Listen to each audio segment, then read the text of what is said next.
অবশেষে স্পিকার শিরীন শারমিন পদত্যাগ করেছেন। এটা জনগণের জন্য ভালো সংবাদ।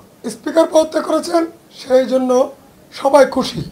মহামান্য রাষ্ট্রপতি চুপ্পু সাহেব এখনো ক্ষমতায় আছেন। স্পিকার শিরীন শারমিন পদত্যাগ করেছেন, এটা হচ্ছে আজকের এই হট নিউজ।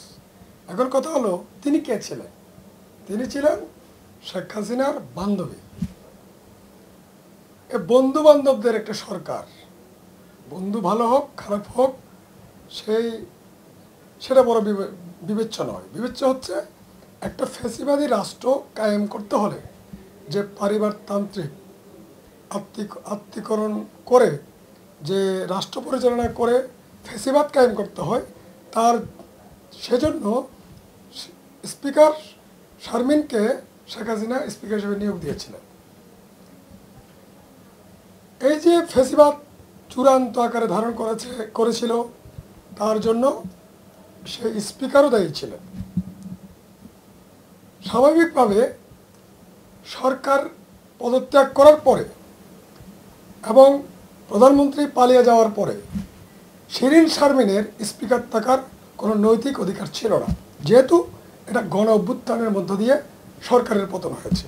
যাই হোক, অবশেষে স্পিকার শিরীন শারমিন পদত্যাগ করেছেন, এটা জনগণের জন্য ভালো সংবাদ।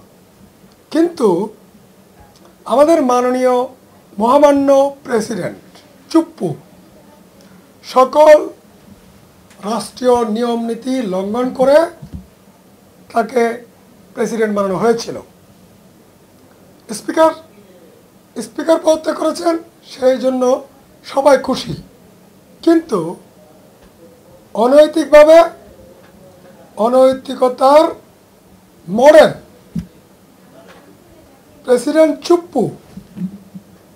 চুপ্পুকে প্রেসিডেন্ট বানানো হয়েছিল। একটা গণবিপ্লবের পরে, একটা গণ অভ্যুত্থানের পরে জনবিদ্বেষী ফ্যাসিবাদের প্রধান দোসর মহামান্য রাষ্ট্রপতি চুপ্পু সাহেব এখনো ক্ষমতায় আছেন।